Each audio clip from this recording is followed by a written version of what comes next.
안녕하세요, 김호준입니다. 지난 월요일 부동산 문제는 어릴 적부터 사유재산과 공동체윤리라는 별도의 교과를 통해 관점을 만들어줘야 하는 문제라고 얘기한 적이 있습니다. 어떤 분이 그 이야기를 듣고 제게 이런 말을 했습니다. 부동산과 공동체가 무슨 상관인가. 내가 부동산을 취득하는데 누가 돈을 보태준 것도 없고 그 집값을 올리기 위해 인테리어도 내가 했고 내 노력으로 내 돈으로 취득했고 세금까지 냈는데 내 재산을 놓고 나한테 아무런 도움도 준 적 없는 남의 상황을 왜 고려해야 하냐. 반만 맞는 말입니다. 그렇게 취득한 부동산의 가치는 본인의 노력과 그 집에 들어간 재료 값의 합이 아니죠. 그 가치는 그런 노력과 재료에 더해 그 입지 등 주변 수많은 요소들의 복합된 가치가 만들어낸 거죠. 그런데 그 도로, 교통 편의, 교육, 공원, 그 주변 환경은 시도, 국가재정이 만들어낸 겁니다. 그리고 그 재정은 그 공동체가 벽출한 돈으로 만든 거죠. 그 부동산의 가치가 사유재산인 건 분명하나 조금만 생각해보면 그게 전부 혼자서는 결코 만들어낼 수 없는 가치인 겁니다. 그래서 부동산은 사유재산의 관점만으로는 풀 수 없다. 사유재산과 공동체적 윤리가 긴장관계 속에서 해법을 찾아야 한다. 그런 이야기죠. 사실 어려운 이야기가 아닙니다. 우리가 그런 걸 배우지 않았을 뿐이죠. 김호준 생각이었습니다.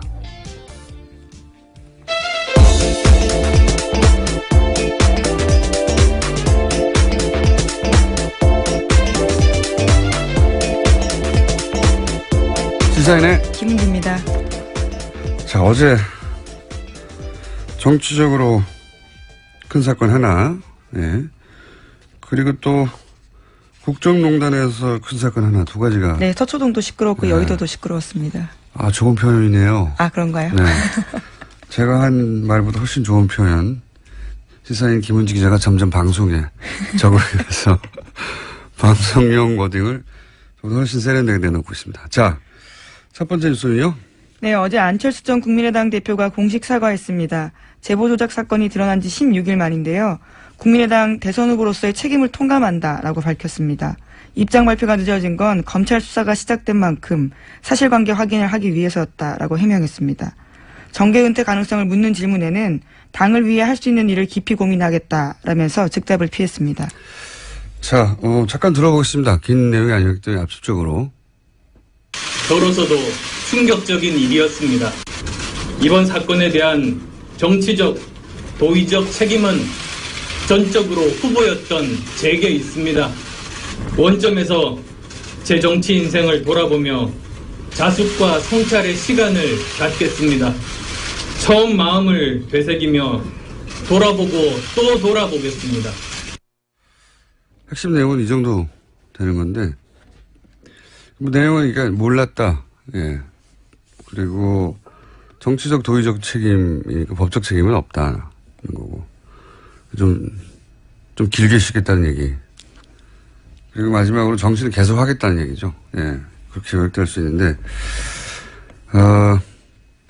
보통은 이제 좀 늦어진 입장 표명에 대해서는 보통은, 지금이라도 한 것이 다행이다. 보통 이렇게들 말하는데, 그래서 저는 늦어진 이유가 그 기자회견의 내용에 들어가 있는가 굉장히 궁금했어요. 그러니까 이준서 전 최고가 구속되지 않았더라면, 혹은 구속 여부가 바꾼 내용이 있느냐. 그래야지 이유가 나오잖아요. 근데 아무리 읽어봐도 그게 없어요. 그러니까 구속이 됐는데 안 됐더라면, 혹은 구속됐기 때문에 바뀔 만한 내용이 있는가. 그러면 구속영장과는 무관하게 바뀔 내용이 없다는 건 사건 초기에 진작에 했어야 했던 내용만 있는 거거든요. 이렇게 되면은 그게 지연돼서 읽게 된 것은 지금까지 굉장히 많았는데, 당도 계속 그 지문을 받고 본인도 그런 추궁을 당하고, 그렇게 지연해서 얻게 되는 게 없는 거예요. 그 안에 내용도 없고 실질적으로 당에서도 아마 그 안 전 대표의 입장 표명이 어떤 돌파구가 되어 주기를 기대했을 텐데 그런 내용, 그런 역할이 없는 거죠, 여기서. 네, 그래서 어제 국민의당도 개인 입장의 사과라고 선을 그었습니다. 이렇게 위기가 닥쳤을 때 정치적, 그걸 해결하지 못하는 리더는 리더십을 잃게 됩니다.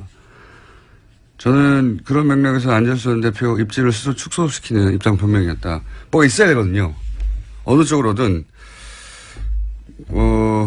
이런 정도의 내용으로 왜 이렇게까지 끌었는지 잘 모를 내용이었어요. 이 정도까지 끌었으면 어떤 방식으로든 그러려고 했구나 라는 나름의 승부수가 나와야 되거든요. 그게 뭐 정경태 있고 그게 아니어도 그랬구나 하는, 모두가 다 납득하지 않더라도 어쨌든 저런 방식으로 이 국면을 돌파하려고 하는 거구나 하는 게 보여져야 되는데, 그게 없으면 그 리더를 바라보고 같이 따라갈 수가 없잖아요. 그래서 제 생각에는 그 입장 표명은 입지를 굉장히 축소시키는 입장 표명이었고, 다시 정치 전면에 쓰는데 시간이 꽤 걸리겠다. 생각보다 많이 걸리겠다. 그런 생각을 들게 하는 기자회견이었습니다. 예. 제 점수는 낮습니다. 아주.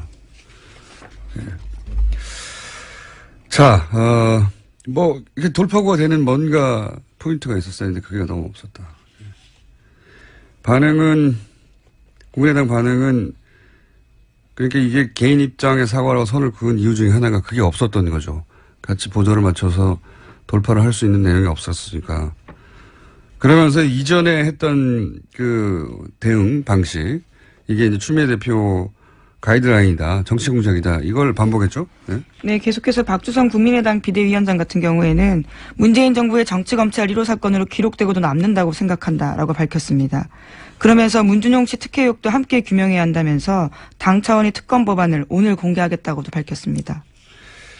그 사과 대상이 이제 국민도 있고 당원도 있고, 근데 1차적으로는 이제 문준용 씨가 돼야 되는데 문준용 씨 이름을 거론하지 않은 것도, 네, 당사자라는 워딩 정도로 썼죠. 안철수 전 대표가요. 그걸 그렇게만 표현하고 만 것도 대단히 어정쩡한 거거든요. 아예 빼거나 아니면 직접, 왜냐하면 공격할 때는 다 이름을 썼잖아요. 예. 그런데 입장 표명에는 이렇게 두리뭉실하게 넘어가는 것도 이것도 깔끔하지 않습니다. 왜냐하면 특검하자고 이제 나오고 있죠. 야3당 공조에서. 특검은 사실 불가능해요. 이거는 정치적 제스처인데 공소시효도 지났고, 그리고 민주당이 합의에 줄 리도 없고요. 네, 더불어민주당은 물타기라고 일축하고 있습니다. 단순히 내용적인 물타기가 아니라 불가능하거든요. 불가능하다는 걸 모르지 않아요. 네, 청와대도 어제 수용 불가하다고 입장 낸 바가 있고요. 또. 이거 되지도 않고 법적으로도 구성이 안 되는 건데 주장하는 겁니다. 근데 이 대치 국면을 뭘로 풀 수 있을지 모르겠네요. 안철수 전 대표의 입장 표명이 하나의 변곡점이 될 거라고 많은 사람들이 특히 국민의당에서 기대했을 수 있는데, 이렇게 되면 안철수 전 대표의 당내 입지는 더 줄어든다. 관련 뉴스가 또 있나요? 네, 검찰의 칼날이 이제는 국민의당 윗선을 향하고 있습니다. 검찰은 이번 주 안에 공명선거 추진단 수석 부단장과 부단장이었던 김성호 전 의원과 김인원 변호사를 불러서 조사할 계획입니다. 이거 당연한 수순이 되어버렸죠. 이유미 씨에게서 이제 잘랐는데, 이게 최고인이었던 이준서 씨까지 가버렸기 때문에, 그리고 수사 과정에서 이런 게 밝혀졌지 않습니까? 5월 5일날 기자회견했는데 5월 6일날 이유미 씨가 사실상 제보자는 없는 거라고 이준서 전 최고위원에게 말을 했다는 거지 않습니까? 네, 그런데도 5월 7일에 또 기자회견을 했죠. 또 기자회견을 했어요. 근데 그 기자회견은 오히려 더 강하게 나갔죠. 예. 제보에 대한 의구심들이 있는데, 예. 전화 확인, 또 무슨 내용이 있었죠? 복수의 확인 등등의 표현으로 정반대로 나갔는데 어떻게 이렇게 정반대로 나갔냐. 예. 그 결정을, 그러니까 이준서 전 최고위원이 이유미 씨 이야기를 꿀꺽 혼자 삼키고 혼자 오히려 더 강하게 나간 건지, 아니면 그런 게 이유미 씨로부터 나왔는데도 불구하고 그 회의에서 공개됐는데 더 강하게 나갔는지 뭐 따져야 되는 게 당연한 수준이 됐습니다. 현재까지는. 자, 이게 여의도에서 어제 크게 있었던 사건이고요. 서초동에서 크게 있었던 사건. 네, 어제 정유라 씨가 이재용 삼성 부회장의 재판에 출석했습니다. 원래는 안 나가겠다라고 했었던 걸로 알려져 있었는데요. 갑자기 깜짝 나온 겁니다. 나와서 삼성의 승마 지원과 관련한 증언을 쏟아냈습니다. 먼저 최순실 씨로부터 들은 이야기를 계속 공개했는데요. 2015년 10월부터 타기 시작한 말 살시도의 소유권에 대해서 이야기했습니다. 삼성 소유였던 이 말에 대해서 최순실 씨가 내 것처럼 사면 된다라고 이야기했다라는 건데요. 굳이 돈 주고 살 필요 없다라는 이야기도 했다라고 인정했습니다. 또 삼성에서 혼자만 지원받은 것이 소문나면 시끄러워진다. 삼성이 말 이름 바꾸자고 하니 바꿔야 한다. 이런 최순실 씨의 말도 공개했습니다. 그런데 이제 최순실 씨 그리고 삼성 이재용 부회장 박근혜 전 대통령이 일관되게 부인했던 것들 여기서 정유라 씨에서는 다 부인된 거예요. 예, 그 말도 네 거야 돈 주고 살 필요가 뭐 있어 네 거야라고. 그리고 삼성에서 혼자만 지원받는다는 사실을 최순실 씨도 알고 정유라 씨도 알고 있었던 것이고. 예. 그리고 여기서 이제 말 스탁은 삼성은 모른다고 했죠.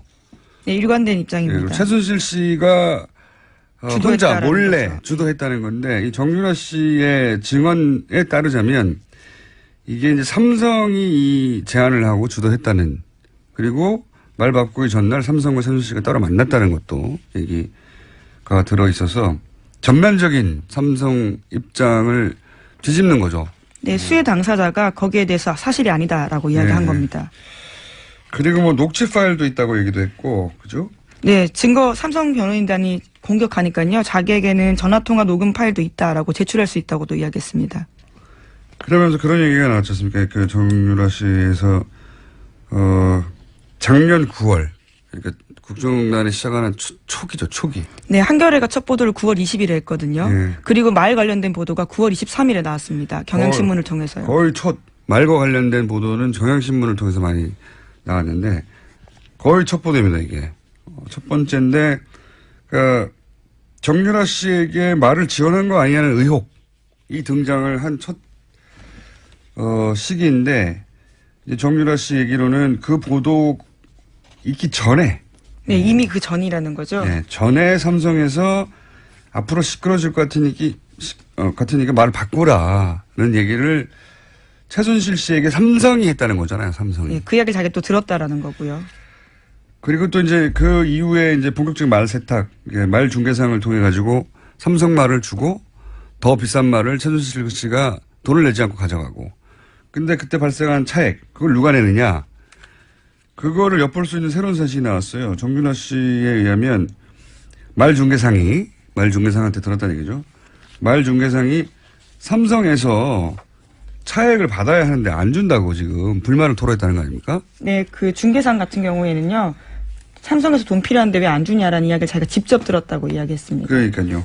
말 교환의 차액을 이전까지 특검에 주장했던 것은 그 차액을 최순실 씨가 주고 그 차액만 주고 말을 가져갔다는 게 특검의 파악 내용이었어요. 그런데 정유라 씨의 지금 주장은 말 중개상은 그 돈을 삼성으로부터 받는 것으로 알고 있었다는 거죠. 그러니까 차액도 최순실 씨가 내는 게 아니었다는 새로운 사실이 이게 사실이라면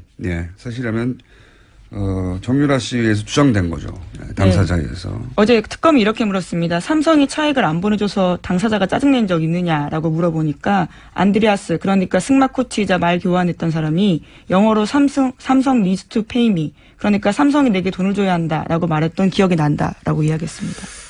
뭐 이게 나중에 최종적으로 최순실 씨가 자기 주머니에서 돈을 꺼내줬는지 아니면 이 돈조차 돌려서 받아서 줬는지 아니면 삼성이 줬는지 그건 모르겠어요. 모르겠지만 애초 말이 되기로는 말 중개상 말이 두 번 나오네요. 예, 앞에 말은 이야기가 되기로는 말 중개상은 그 차액도 삼성으로부터 받는 걸로 알고 있었다는 거죠. 예. 처음 나온 내용입니다. 그리고 재밌는 것은 말을 바꾸기 전에 자신의 승마 코치죠. 예. 코치이자 첫 번째 돈을 받는 그 창구가 됐던 코어 스포츠 그 이전 전신인 비덱 스포츠의 대표까지 했던 캄플라데라는 사람한테서 말 바꾸기 전날 삼성전자 임원 2명과 엄마가 만났다. 예. 말 관련된 얘기, 말 교환에 관련된 얘기가 아니겠는가, 뭐 이런 추정인데, 재밌는 것은 이게 그 통화 내용 녹음 파일이 있다는 겁니다. 예, 녹취, 물증이 있다라는 거죠. 자기 말을 증명할 수 있는. 그러니까 딸이 자신의 승마 코치한테서 엄마가 이런 일을 했다라고 하는 증언을 그때는 증언이라고 할 수 있을지 없을지 모르는 상태인데 굳이 녹음해 놨다는 거잖아요. 예. 우리가 아는 전형적인 모녀 관계로 보면 안 된다는 생각을 굉장히 큰 스펙타클한 사건입니다. 근데 이것만 해도 스펙타클한데 이 증언이 이루어지는 과정은 더 스펙타클해요. 네, 그렇죠. 엄청납니다. 예, 증인 출석 놓고 정유라 씨와 변호인단에서 다른 이야기를 했는데요. 변호인단은 박영수 특별검사팀의 강요나 회유로 정유라 씨 증인 출석이 이루어졌다라고 주장하고 있습니다. 하지만 정유라 씨는 어제 법정 나와서요. 나오기 힘든 건 사실이었지만 나와야 된다고 생각해서 나왔다라고 말했습니다.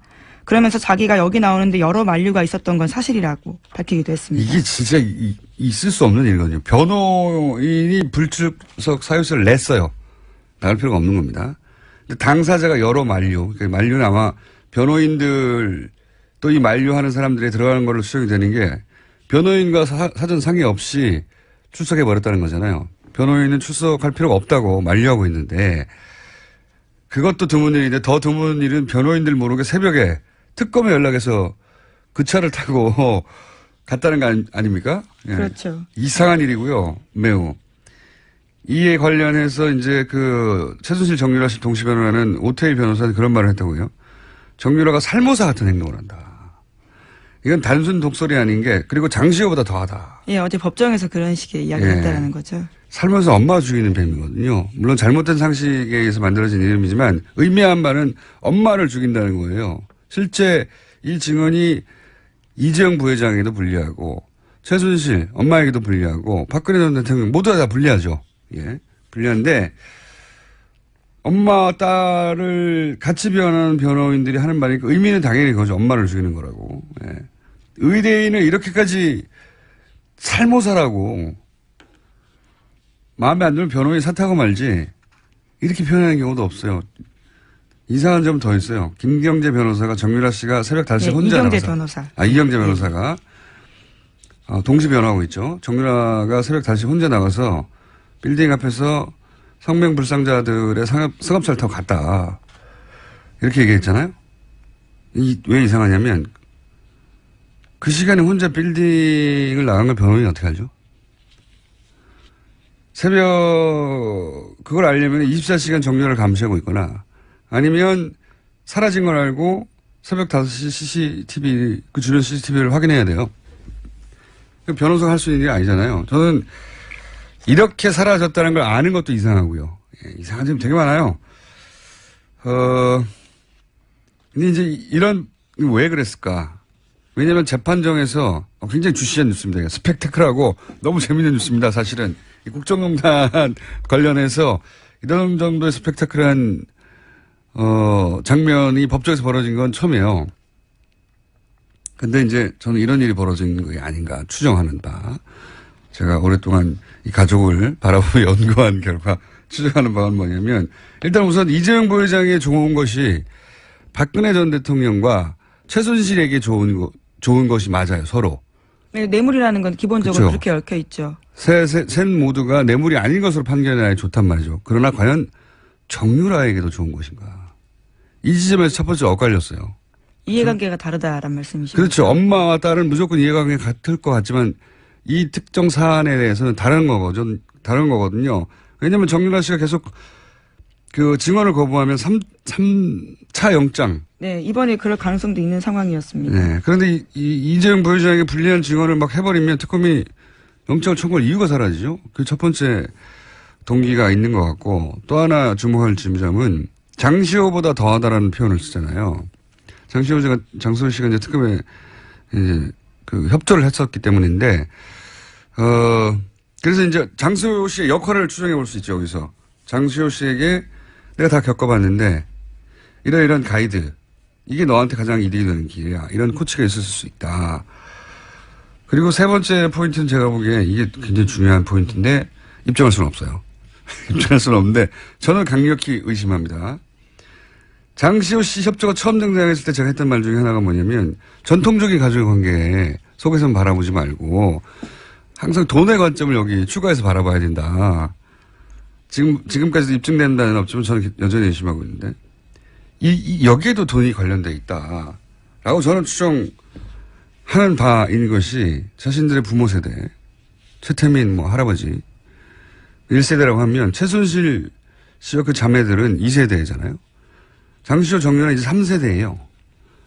부모 세대는 사회적으로 법적으로 사실상 끝이 났다라고 판단하고 이제 자신들 성인이 됐고 자신들이 자신의 삶을 일구는 데 필요한 물적 토대도 필요하고 본인들이 보아온 것도 있고 옆에서 안원구 전 대구국세청장이 박근혜 전 대통령 일과 최순실 일가 자산을 추적하면서 느낀 점을 공통점을 이렇게 얘기했어요.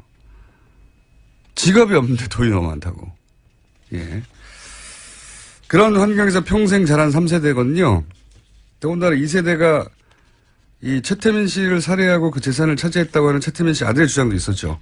그런 류의 주장 여전히 하고 있습니다. 이 일가가 돈에 대해서 가지는 개념, 집착 이런 거는 우리가 상상하는 수준하고 다르다. 그러면 어떻게 구체적으로 돈과 관련된 이야기란 말이냐. 이건 다음 편에 제가 좀 더 정리하여. 돈이 관련이 있다. 돈이 관련 없이 이렇게 극적으로 드라마틱하게 입장 변화가 있을 수 없다라고 저는 봅니다. 일단 거기까지 해놓고요.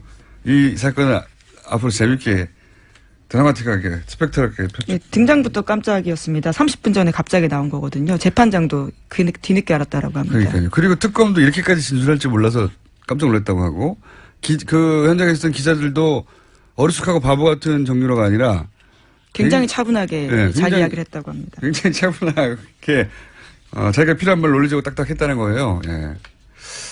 우리는 정유라 씨를 잘 모르고 있을 수도 있습니다. 자, 벌써 시간을 많이 썼네요. 예. 제목만 언급하고 지나가죠. 예. 네, 박근혜 전 대통령이 오늘 내일 재판도 불출석할 예정이라고 합니다. 네 번째 발가락을 다치셨다는 거잖아요. 예, 발가락 인대 부상이 구체적인 불출석 사유입니다. 네 번째 발가락 인대. 네. 이걸로 구치소에 있는데 재판정에 나가야 하는 피의자들이 전국의 다른 모든 피해자들이 이걸로 가능하겠어요, 불출석이? 네, 안 됩니다. 발가락 발목 전체가 다쳐도 나갑니다. 자, 허탈감 느낄 수밖에 없는 뉴스죠. 그리고 안봉원 이재만 전 비서관 이재만 기소됐다. 네. 예. 두 사람 다 청문회 나오지 않았다라는 혐의로 재판에 넘겨진 겁니다. 특검이 얼마나 촉박하게 끝이 나는지 알 수 있는 겁니다. 이 두 비서관이 청문회에 나오지 않았다는 혐의를 기소된 거예요. 예. 다른 게 아니라. 네. 당시에 사춘기 딸 사생활 침해 우려된다. 이런 식의 이야기를 대면서 나오지 않았었습니다. 자, 제목 하나 읽고 끝냅시다. 예. 네, 트럼프 장남이 러시아에 접촉했다는 이메일이 공개가 돼서 파문이 일고 있습니다. 이 사건도 재밌는 사건입니다. 이게 우리랑 비교하자면 지난 대선에서 예를 들어서 일본의 정보국이 문재인 대통령을 낙선시키려는 목적으로 어떤 정보를 예를 들면 홍준표 후보에게 준다고 정보를 주겠다라고 하는 주겠다고 거죠. 해서 그거를 받은 걸로 추정이 되는데 실제로 홍준표 대표가 당선이 돼버린 뭐 이런 사건입니다. 비유하자면 그런 거죠. 예, 비유하자면 말도 안 되는 사건인 거죠. 그런 게 지금 미국에서 벌어졌고 그 이면이 나온 겁니다. 네, 그래서 미국 하원에서 트럼프 탄핵안이 처음으로 발의됐다라고 합니다. 참네. 지금까지 시사인의 김은지였습니다. 감사합니다. 자, 굉장히 오랜만에 방송에 나오시는 분입니다. 그리고 아마도 많은 기자들이 인터뷰나 방송 섭외를 했을 텐데 그동안 전혀 등장하지 않았던 장제원 의원이 나오셨습니다. 안녕하십니까. 안녕하십니까. 반갑습니다. 장제원 의원. 왜 또 안 나오는 사람 불러가지고 그러세요? 저희가 인터뷰를 좀 굉장히 오랫동안 해왔습니다. 네. 해왔는데 최근에 이제 자유한국당에 대해서 혁신이라는 이름으로 극우화가 되고 있는 것 같다. 이런 발언을 하시면서 홍준표 대표와 설전을 벌이고 계시고 그래서 다시 한번 저희가 섭외 요청을 했는데 조건을 한 가지로 달고 나오셨어요. 뭐냐면 좋다. 첫 인터뷰는 뉴스공장에 나가겠는데 세타령만은 아니 노래는 틀지 마세요. 세타령만은 틀지 말아달라고 해서. 아니 세타령이 아니라 다른 노래도 틀지 마세요. 아니 이제 저희가 처음에 듣기로는 세타령을 틀지 말라고. 아니 노래를 틀면 네. 제가 정말 지금 당에서 해야 될 일이 많거든요. 네. 그래서 저희가 이렇게 정치인이 희화화돼 버리면 그것이 딱지가 딱 붙게 되면 힘들어요 지금. 지금은 당이 혁신을 해야 되고 많은 의원들과 함께 해야 되는데 그 동력이 사라져요. 그래서 저희가 네. 그런 서정적 그런 세타령 같은 희화되는 아니, 음악 그거 안 돼요. 서정적인 아니 음악을 안 돼요. 아니, 노래는 틀지 마시고 잠깐만 들어보시죠. 안 돼요. 그건 안 되고요. 한 번만 들어보시죠. 왜냐하면 그렇게 되면 그 노래가 이제 타이틀곡이 돼요. 타이틀곡이 되면 그 노래에 따라서 제가 희화화되는 정치인이 되기 때문에 네. 지금 당에 굉장히 지금 중요한 노선 문제가 있거든요. 네. 당의 정체성 이념 노선은 정말 가장 중요한 겁니다. 이 개혁 과정에서. 그렇기 때문에 그런 것들을 할 수 있도록. 그러면 이렇게 어. 타협을 보죠. 왜냐하면 저희는 이제 묻지 않고 당연히 트는데 요 한 구절만 들어보고 절대 앞으로는. 아니 근데 한 구절 나가도 네. 이거는 이제 편집이 돼가지고 네. 온 인터넷 공간을 돌기 때문에. 황금박쥐 이런 거 세타령 이런 거 아니거든요. 그거는 네. 오늘은 좀 삼가해 주십시오. 그러면 제가 끝날 무렵에 중요한 얘기 다 끝나고 나서 그건 또 의논해 보자고요. 아니 저희도 심혈을 기울여서 준비한 그 등장 음악이기 때문에 이게 세타령이나 또는 뭐 무슨 황금박쥐처럼 경박하고 이런 게 아니거든요. 어쨌든 제가 지금 전개되는 서정적이고 가슴에 와닿고 촉촉해지는 음악인데. 어쨌든 저의 각오를 좀 먼저 밝히면요. 잠깐만요. 그 전에 각오 전에 네. 탈당을 결정적. 왜냐하면 저희는 탈당 마지막 순간까지도 네. 마지막 순간까지도 이게 아니다. 이게 다시 되돌아가야 할지 모른다는 고민을 하셨다는 걸 알고 있어요. 그렇습니다. 네. 최후의 순간까지도 돌아갈 거의 직전까지 가신 것을 제가 알고 있는데 왜 돌아가지 않았는지를 모르겠어요. 왜냐하면 그때부터는 연락이 끊겼기 때문에. 네. 네. 왜? 근데 이제 제가 자유한국당으로 다시 가고 또 간 상황에서 다시 고민한 지점 그런 지점들을 지금 또 얘기하는 건 좀 부적절하다고 보고요. 그래도 얘기 한번 어쨌든 간에 네. 한번 제가 하셔야죠. 지금까지 저의 결정, 그 자유한국당으로 복당한 결정에 대해서 지금까지 전개되는 상황을 보게 되면 제 정치 인생뿐만 아니고 제 삶 전체에서 가장 잘못된 결정을 했다라고 생각을 합니다. 자유한국당에 들어간 것이. 그렇습니다. 지금까지는 그래요. 네, 지금까지는 그런데 다만 후회하는 정도가 아니라 그렇습니다. 정치 인생 전체에서 그렇습니다. 정치를 떠나서 인생 전체에서 어점이라고 생각을 해요. 잘못된 결정이었다고. 네. 그런데 근데 마지막 순간에 왜 그렇게 했는지는 나중에 제가 다시 네, 여쭤볼게요. 그런데 네. 그러한 결정이 보수 대통합이라든지 또는 보수 개혁이라는 결론을 도출한다면 다행이고요. 결과적으로 다행이고요. 네. 그것이 안 된다 그러면 저는 그 결정에 대한 정치적 저는 책임을 질 겁니다. 그런 각오로 있습니다. 그런 얘기는 이제 국회의원 그만하고. 글쎄 이제 그거에 대해서는 안철수 대표도 대충 얘기했는데 저는 이게 더 수위가 높지 않나요? 어쨌든 우리 지역 주민들한테 피해가 지난 방향에서 네. 불출마합니까? 만약에 보수 대통합 혹은 네. 이 보수가 잘못된 방향으로 가고 있다라는 확인, 네. 확신이 들면 저는 정치적 결단을 할 겁니다. 그러니까 바른정당과 어떤 형식으로도 대통합을 이뤄내지 못하거나. 도통합이든 소통합이든 간에 네, 이뤄내지 못하거나. 보수가 통합을 해서 함께 간 기반을 마련하고 또 보수가 합리적 보수 또 개혁적 보수의 모습으로 일정 부분 전혀 가망성이 없다. 내 결정은 정말 그야말로 이거는 참혹한 결정이었다고 결심이 드는 순간 그것이 시기에 관계없이 저는 정치적 결단을 할 것이고 그것은 단 우리 지역 주민 저를 무소속으로 뽑아준 우리 지역 주민한테 피해를 안 줘야 된다. 그 사이에서 제가 정치적 결단을 할 것이고 피해를 안 줘야 되는 그런 제가 어떤 결심을 가지고 결기를 가지고 임하고 있다는 말씀을 드립니다. 구체적으로 그럼 불출마를 할 수도 있다는 얘기인가요? 그래서 그거까지는 어떤 방식이 될지 그 책임이 어떤 방식이 될지는 네. 안철수 대표도 대충 뭉개고 갔는데 이 정도 안철수 얘기하면 대표는 이제 내려놓을 대표도 없고 사퇴할 의원직도 없잖아요. 근데 의원님은 사퇴 의원직도 있고. 그런가요? 예. 안철수 대표가 내려놓은 게 더 많지 않나요?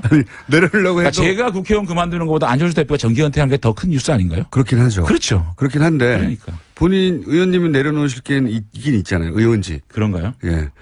근데 그렇게 무책임하게 내려놓으면 지역 주민들을 대신할 수 있는 어떤 네. 이런 게 없기 때문에 그 민의는 또 받들어야 되니까 고민하겠습니다.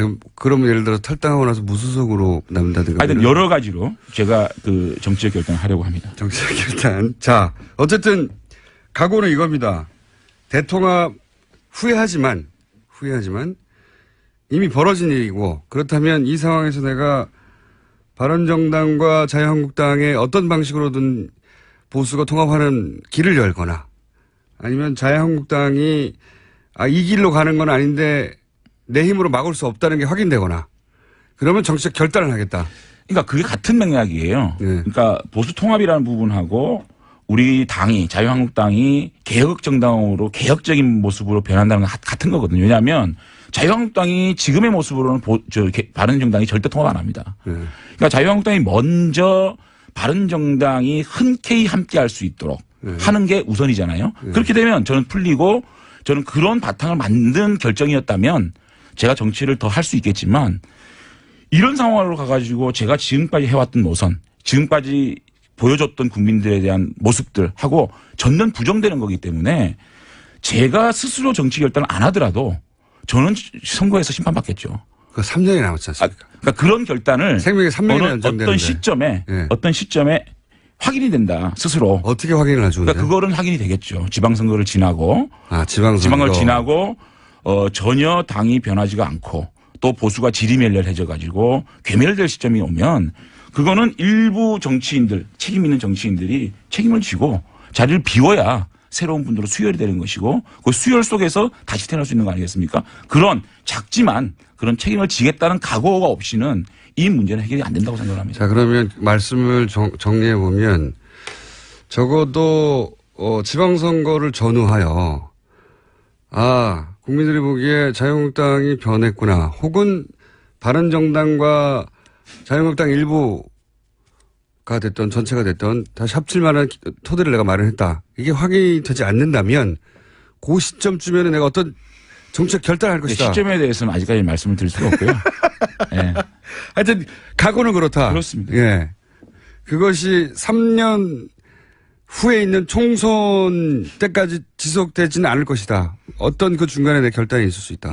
그것은 국민들이 도저히 우리 보수 진영이 가망성이 없다고 생각하면 그런 분들이 책임져야 될 그 겁니다. 지표가 뭡니까? 여론조사입니까? 아니면 본인의 경우는 문자에 씁니까? 지표. 그거는 일반적인 상식에서 보편적인 상식에서 바라보면 될 겁니다. 그래도 그 상식은 뭐 해석 나름이라 네. 아직 그 정도의 결기를 가지고 그 결기가 구체적으로 그래서 지금 많은 의원들이 필요합니다. 저 혼자 이 문제는 해결할 수가 없고 일단 그 탄핵 부분에 대한 분명한 어떤 그 해석 이런 것들이 먼저 필요할 것 같고요. 그런 것들을 단계적으로 해 나가야 된다고 봅니다. 자, 그러면 그 안에서 바른정당과 함께했던 사람들이 그때 가졌던 생각, 그거를 지금 자유한국당 내에서 구현해 보고 싶으신 건데, 이제 이왕 아시니까. 지금 최근에 이제 자유한국당의 이제 혁신위원장이라고 오신 분, 유석춘 교수 위원장에 대해서, 당이 혁신한 이후로 극화되는 것 같다라고 표현하셨잖아요. 예. 이게 어떤 의미입니까? 제가 그 페이스북에 그걸 올렸을 때 홍준표 대표께서 이 극우의 개념을 다시 한번 보고 비판해라 이렇게 말씀하셨잖아요. 네. 그러면서 어저께 대변인 논평 나온 거 보니까 극우의 개념을 말씀하시더라고요. 네. 뭐 이탈리아의 무솔리니 예. 또 파시즘, 네. 극단적인 인종주의, 폭력 이런 얘기 하시는데 일반적인 우리가 극우라 그러면 네. 우측에 있는 분들 중에서 가장 우측에 있는 분을 일반적으로 극우라 그러잖아요. 일반론으로 가게 되면. 그럼 현대사회에서 폭력이 있을 수가 있나요? 감옥에 가야죠. 그렇기 때문에 노선이 가장 오른쪽에 있는 사람을 극우라 보면 그게 전체주의고 국가주의고 안보 측면에서 좀 강한 강경 노선, 강연 일변도 이런 것들, 이런 분들을 극우라 그러잖아요. 그런데 유석춘 위원장 같은 경우에는 유신 부분에 있어서 독재를. 국가의 위기를 극복하기 위한 수단이었다. 이렇게 얘기하는 것들이잖아요. 그게 가장 어떻게 보면 국가들 위기를 이 표명함으로 인해서 개인적인 인권을 억제는 이런 것들을 미화하는 것이 극우죠. 독재를 위한 거죠. 사실. 그리고 북한 문제를 선제적으로 타격할 수 있다. 그럼 무력 통일도 하자는 얘기인지 이게 극우잖아요. 결국은 제가 볼 때는 이런 것들을 극우로 저는 칭했다는 말씀을 드리고 결국은 제일 중요한 게 보수의 위기가 어떻게 왜 왔습니까? 탄핵 때문에 왔습니까? 국정농단 때문에 왔습니까? 국정농단 때문에 온 거 아닙니까? 이것에 대해서 정치 보복이다. 그럼 그 누가 보복을 했죠? 정치 보복을? 국민들이 한 겁니까? 그래서 3분의 2 국회의원들이 탄핵 소추를 발의하고 또 만장일치의 헌법재판소의 결정을 무시하는 이런 사고가 만약에 우리 자유한국당의 개혁의 방향이라 그러면은 제가 가장 먼저 청산 대상이 돼야 된다고 생각한다는 제가 말씀을 드린 겁니다. 그리고 이런 말씀도 하셨어요. 류석춘 교수.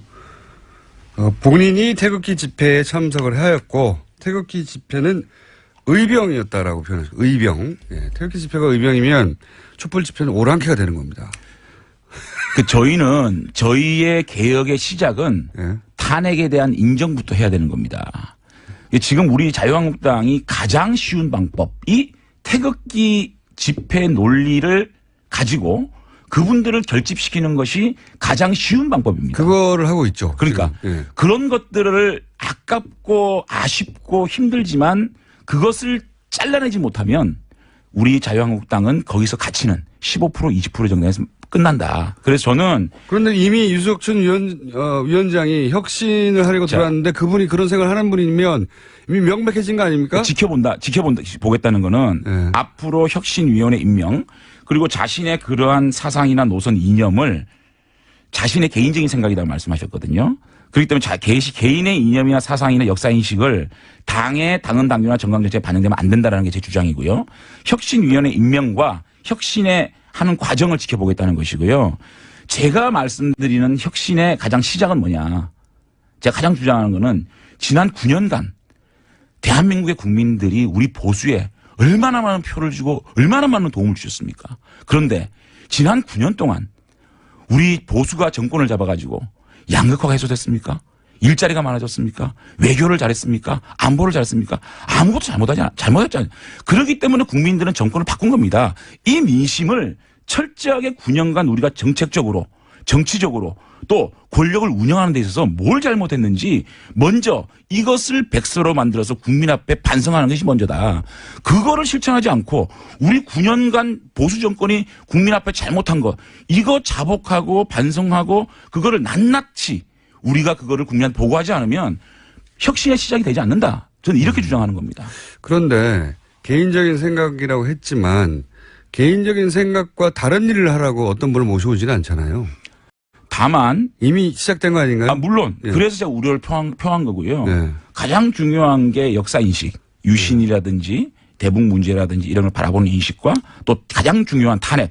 그 문제는 뭐냐면 지금까지 우리 보수정당이 산업화 보수가 있었고요. 그다음 민주화 보수가 있었잖아요. 그런데 지금 산업화 보수는 보수보다는 민주화 보수가 그동안 한나라당, 새누리당 이끌어온 건 사실이거든요. YS의 어떤 정신을 좀 많이 이어받은 부분인데 지금 다시 산업화 보수로 회귀하려고 하는 모습인 겁니다. 박정희 시대로. 예. 이런 것들을 우리가 어떻게 규정할 것이냐는 부분하고 최근에 있었던 탄핵 이것이 보수의 계매를 가지고 오는 또 국정농단이 보수의 계매를 가지고 오는 가장 터닝 포인트인데 이것을 어떻게 규정할 것이냐. 이것이 가장 중요한 포인트거든요. 자, 위원장이 이렇게 임명된 거에 대해서 제가 강한 입장 표명을 했습니다. 자, 그럼 앞으로 혁신위원들이 어떻게 구성될 것이냐, 또 혁신위가 어떻게 구성될 것이냐, 그런 것들을 어떤 결정을 할 것이냐. 의원총회에서 얘기하고 만약에 유신에 대한 역사적인 판단, 또 이 국정농단에 대한 판단을 당이 잘못 판단한다 그러면은 그거는 노선 투쟁을 할 수밖에 없는 상황 아니겠습니까? 혹시 이렇게 강하게 부딪혀가지고 출당 당하시려는 계획 아니에요, 혹시? 글쎄요, 그게 이제 그렇게 되면 결국은 청산 대상이 되겠죠. 그러니까. 네. 나를 청산시킬 사람이 왔다. 이렇게 해서 출당당해야 되겠다. 그런 다음에 바른정당이 나를 주석하라. 이런 혹시 계획이 아니신가? 그러니까 첫째는 저는 이제 보수 혁신의 이제 그 단계를 첫째는 우리가 반성 백서 9년간의 우리 보수 정권이 잘못했던 거 반성 백서를 내서 국민 앞에 보고를 드려야 되고요. 두 번째는 당내 혁신. 당내 혁신은 당무감사를 통해서 인적 청산. 세 번째는 보수 대통합. 네 번째 우리가 이제 할 수 있는 일이 여당에 대한 감시. 사실은 지금은요, 우리가 문재인 정권을 아무리 얘기를 해도 너나 잘해라 그러거든요. 메신저로서의 신뢰가 떨어진 겁니다. 메신저로서의 신뢰를 먼저 확보하는 것이 먼저고 그 다음에 정권을 견제하고 비판할 수 있는 힘이 생기잖아요. 지금 현실적인 힘은 있어요. 100석이 넘기 때문에. 그 힘이 107석의 힘보다 너무 작은 힘인 거예요. 그거를 동력을 확보하기 위해서는 우리가 9년간의 반성과 당내 혁신이 먼저 돼야 그다음에 보수 통합을 해가지고 기반을 마련해야 문재인 정권을 감시를 하죠. 문재인 정권이 잘못된 부분을 감시하지 못하는 야당이 필요 없지 않습니까? 그런 것들을 하기 위한 단계 저는 이렇게 제시를 하는 겁니다. 그러니까 이게 미필적 고의한 출당을 다 하시려는 어떤 치밀한 계획하에 지금 출당은 다 해왔자 제가 어디 가겠습니까? 그냥 낭인되는 거죠. 그럼 장재현 의원님과 비슷한 문제의식을 가진 분들이 당내에 있습니까? 저는 많다고 봅니다. 결국은 탄핵이라는 부분을. 많다고 본다는 것은 짐작이시잖아요. 그 표현은. 아, 그렇죠. 직접- 이번에 유석준 위원장이 임명되고 난 이후에 많은 분들을 만났고 또 많은 분들과 통화를 했고 많은 분과 교감을 했습니다. 만약에 탄핵 부분에 대해서 규정이 정치 보복이었다는 규정이 되어진다면 이미 말은 그렇게 나왔는데요. 아니요. 그거는 개인적인 의견이겠다고 규정을 했기 때문에 네. 된다면 지금 5, 60명에 달하는 자유한국당의 탄핵 찬성파들이 있습니다. 네. 이분들과 그룹핑이 되겠죠. 그분들과 바른정당이 합쳐질 수도 있다. 아니 그렇게는 보기 힘들고요. 어쨌든 보수 대통합을 해야 된다. 그렇기 때문에 그러한 국정농단에 대한 우리의 반성을 기반으로 하고 또 그런 역사인식들을 바로 잡아가는 과정이 필요하다. 그런 것들이 제가 노선투쟁이라고 알겠습니다. 생각합니다. 노선투쟁을 하시겠다는 의지가 충만하고 그게 정말 명백히 실패한다는 게 확인되면 나는 이제 책임을 지겠다 정치적 그렇습니다. 그런 말씀이신데 그럼 노선투쟁을 같이 할 사람 새도 있어야 되고 예. 그런데 지금 홍준표 대표는 당대표가 됐음에도 이 정우택 원내대표 이쪽 노선 당대표가 됐는데도 이쪽이 밀리는 듯한 양상이에요. 저는 홍준표 혼자서, 대표께서 예. 그 탈당하기 전날 심야 회동에서 예. 3가지 말씀하셨어요. 첫째는 자신이 하고자 하는 정부는 박근혜 정부의 2기가 아니다. 홍준표 정부다. 두 번째는 바른정당의 선수들이 다 있다. 여러분들이 와서 도와주면 보수 정권을 만들 수가 있겠다. 세 번째는 여러분들이 하고자 하는 보수개혁 나랑 함께 하자. 이런 3가지 말씀하셨거든요. 그 부분에 대해서 홍준표 대표님께 어떤 뜻이었는지 다시 한번 여쭤볼 생각입니다. 홍준표 대표하고 어떤 의미에서 같은 편이 될 수도 있는 상황 아닙니까? 그렇게 가면 편하죠. 예. 저희 입장에서는 사실은 홍준표 대표께서 당 어떤 그 내부의 지지 세력이 없는 상황에서 저희들이 함께 한다 그러면 정말 편한 길을 갈 수 그런 있겠죠. 제안을 안 해보셨어요, 홍준표 대표한테? 근데 그런 것들이 지금 어떤 의미가 있을까? 뭐 그래도 혼자 하는 것보다 당대표 손을 잡는 게 낫지 않습니까? 그래서 예. 대표님께 지금 제가 독대를 한번 신청을 할 생각입니다. 아, 이 방송을 통해서 하시는 겁니까, 지금? 아니 제가 여러 요소로 말씀을 드리고 있습니다. 같은 낙에 있는데 뭐, 그냥 쭉 들어가서 만나면 되는 거 아니에요? 그렇겠죠. 예. 그러니까, 그걸 결심까지 하실 일은 아니, 아니에요. 결심은 아니고요. 어쨌든 제가 한번 터놓고 말씀드릴 기회를 가지려고 합니다. 나오신 김에 이제 앞으로 저희 방송에 자주 나와서 욕 문자도 많이 받으시고 그러면 좋겠고요. 바른정당에 남아있는 분들에게 혹시 하고 싶은 얘기는 없어요? 일단은 그렇게 황영철 선배한테 제가 여러 번 말씀을 드렸어요. 내가 형님하고 같이 돌아가지 못해서 미안하고 또 형님이 외롭게 돌아가는 데 대해서 참 가슴이 아프다라는 말씀을 드렸고 어쨌든 제가 바른정당과 함께 할 수 있는 그런 마중물 역할을 제가 하겠습니다. 형님은 거기서 그때 왜 못 돌아가신 거예요? 거의 돌아가실 뻔했잖아요. 예. 결정적으로 가족입니까? 동지들입니까? 환경입니까? 뭡니까 카테고리가? 결정적으로 못 돌아가. 제가 사실은 이제 탈당 기자회견하고 한 밤에 문자를 받았어요. 문자를 받았는데 고등학생인지 의원님을 정말 좋아했는데 실망이다 뭐 그런 거. 실망이다 뭐 그런 여러 가지 문자를 받고 영철이랑 전화를 했어요. 황영철 선배한테 형님 우리는 아니지 않느냐. 우리가 이렇게 국민들한테 실망을 드리고 어떻게 정치를 하겠냐. 나도 그렇게 생각한다. 내일 자기는 기자회견 하겠다. 그래놓고 본인은 왜 다시 갔냐고요. 아니 그래서 이제 그거는 제가 좀 이따 말씀을 드릴게요. 언제요? 예, 제가 다음 주요? 또 나오라고요? 네. 아니 이제 기왕 기기를 들어섰는데 예. 제가 보기에는 기록을 깰 수 있지 않을까. 다시 김성태 의원이 세웠던 기록이 있는데 네. 그것만큼은 안 돼도 어쨌든 지금 막 옵니까? 아니, 예상보다는 적게 와요. 네. 지금 굉장히 잘하셨다는 거죠. 아, 그래요? 예. 아니, 근데 저는, 제가 정직하게 얘기를 해서 이렇게 사랑을 받고 있는 정치인인지 몰랐어요. 아, 정말 제가 이거 오바가 아니고요. 저는 사실은 솔직히 말하면 제일 먼저 김성태 선배가 욕을 제일 많이 먹을 줄 알았고, 예. 그 다음에는 권성동 의원인 줄 알았는데, 네. 실검이 제가 1위더라고요. 예. 그래서 저한테 비난이 제일 많이 쏟아지더라고요. 그래서, 내가. 서정적으로 끝내보겠습니다. 예. 서정적으로. 그러니까 제가 이렇게 그동안 많은 관심을 받아주셨는데 제가 이렇게 실망을 드렸구나라는 마음을 가지고 앞으로 좀 더 결기 있고 좋은 모습으로 정치를 해야 되겠다는 생각을 합니다.